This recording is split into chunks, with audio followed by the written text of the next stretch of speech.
think folks would rather hear the directions to the cocktail party. Well, thanks for that introduction, just as I wrote it. It's really an honor to be here. When George and Susie, our national committee members, asked me to come, they said the Northeast RNC conference is going to be in Newport. Would you like to go? And I said, sure. Newport, Vermont's right up on the Canadian border. It's about an hour and a half from here. Oh no, it's a different Newport. But it's great to be with you and be in a room of excited, enthusiastic Northeast Republicans, because I think, as Gio said, this is going to be a good year.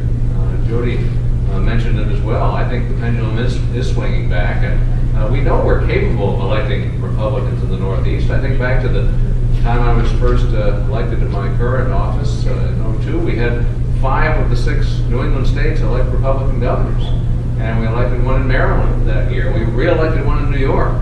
So we can do it. We just have to work hard, field some good candidates, and make sure that we give them the support and resources necessary to win. I think we're going to see some good victories next year. We're looking forward to a successful transition in Vermont to the lieutenant governor who announced his candidacy this past week. He's also been elected in '02, '04, '06, and '08, and I hope can carry the mantle of Republican leadership in a state that, like Rhode Island and some others, really needs that perspective, that balance, that fiscal responsibility. Now, the best way to pick up Republican office holders, of course, is without an election, and we did that recently in Vermont. Our state auditor, who's been elected twice as a Democrat, announced that the party had left him. He's now a Republican.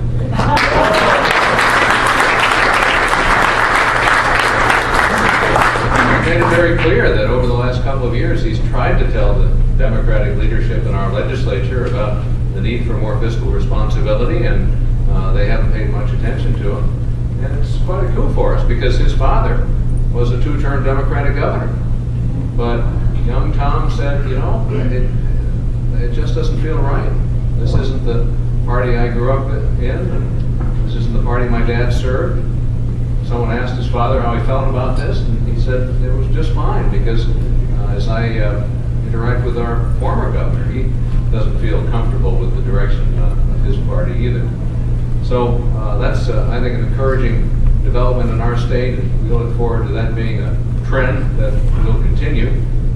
But for now, we've got to do the hard work of balancing our budgets and providing the kind of leadership that Republicans are capable of in these challenging times. And these are tough times, without any question. This is the deepest recession that we've experienced in our lifetime. And although some, whether they're Democrats or union leaders or others, don't seem to understand, this is a very different downturn from what we've experienced in the past. This is not just another little dip in the economic cycle. This is profoundly different. And we have to recognize that and deal with it and provide the kind of leadership and tough decision making that the people of our states deserve. And I know Republicans are capable of that. This is a time in our state, and I'm sure it's true in others, where we're seeing revenues decline precipitously. This year, our revenues are lower than they were 5 years ago. And perhaps the best or worst example is the state of Michigan, where they're projecting revenues for this fiscal year that will equal those in 1988.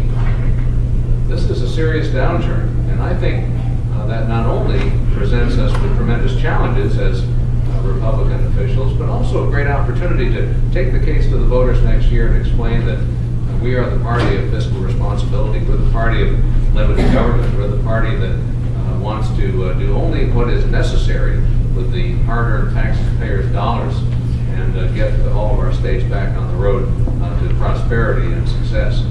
So that's why I think it's going to be a good cycle for us, because the times are right. The times are calling for the kind of Republican leadership that we've been able to offer historically. And I really think it's going to be good in the ranks of the governors as well. The Republican Governors Association is working hard, first of all this year, to make sure that we can win a couple of seats, but then to elect Republican governors in Vermont and Rhode Island to succeed an outstanding chief executive who's done a tremendous job for 8 years.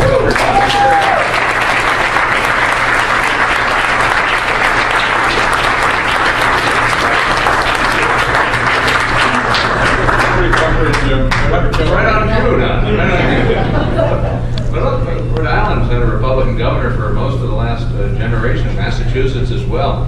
So we can certainly do that. This year we've got 2 Republican governors races in Virginia and New Jersey, one in the Northeast. They're tough races, but competitive, and ones that I think we can win. And I really hope that after we have some success this year, we can turn our attention to the 37 races we have around the country next year and elect some great Republicans all across the board. And you know, some of our opponents try to paint us as the party of no, because we try to limit the size of government and the growth of spending. But Republican governors around the country have provided a tremendous amount of leadership. There was a recent survey that showed that Indiana has the most improved state government over the last few years, and that's Mitch Daniels, a Republican governor, who's doing a great job. He hasn't raised any taxes. He's kept the size of government in check. Governor Jody Rhode, right next door, just put out the first economic strategic plan for the state that is focused on job creation and ensuring economic success. Don's been fighting a good fight here in Rhode Island to maintain the integrity of state government and the fiscal responsibility for the people of Rhode Island. So Republicans are showing some real leadership, not just saying no, which is what a lot of our adversaries sometimes try to say.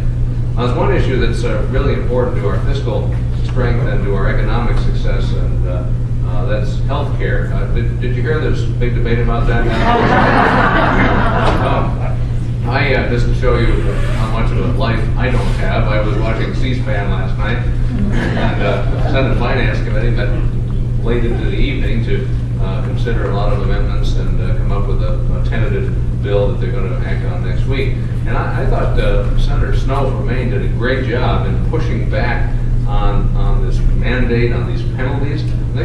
These Democrats wanted people who make $30,000 a year to be penalized $3,800 if they don't buy health insurance. I mean, great. How are they going to pay it? It just doesn't make any sense. And they want her vote so badly. She was doing a great job in squeezing that down, and that's the kind of instincts that Republicans have, not penalizing people for things they can't afford, but trying to make it affordable. That's what we should be doing, rather than talking about restructuring insurance or expanding public programs.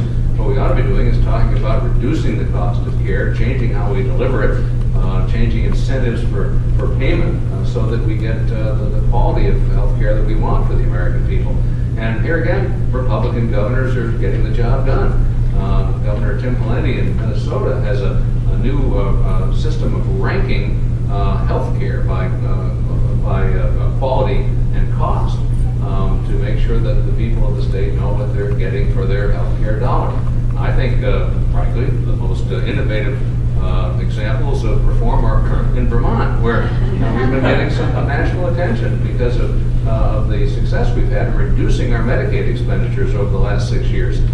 We've got an 11% decline in the number of hospital admissions for Medicaid patients during that time, and a 6% decline in the number of visits to the emergency room, because we have what we call a blueprint for health, a strategy of focusing on preventive care, on disease management, on wellness, and we're turning it around, even with Medicaid participants who are sometimes a pretty tough group of health consumers to get to focus on cost control. So things can be done to improve the healthcare system of our country. We do need to have healthcare reform, but not putting more band-aids on states that are already in tough fiscal conditions. We're facing cumulative shortfalls in state governments of about $300 billion over the next couple of years, and we just can't absorb some costs that the Congress wants to impose on us.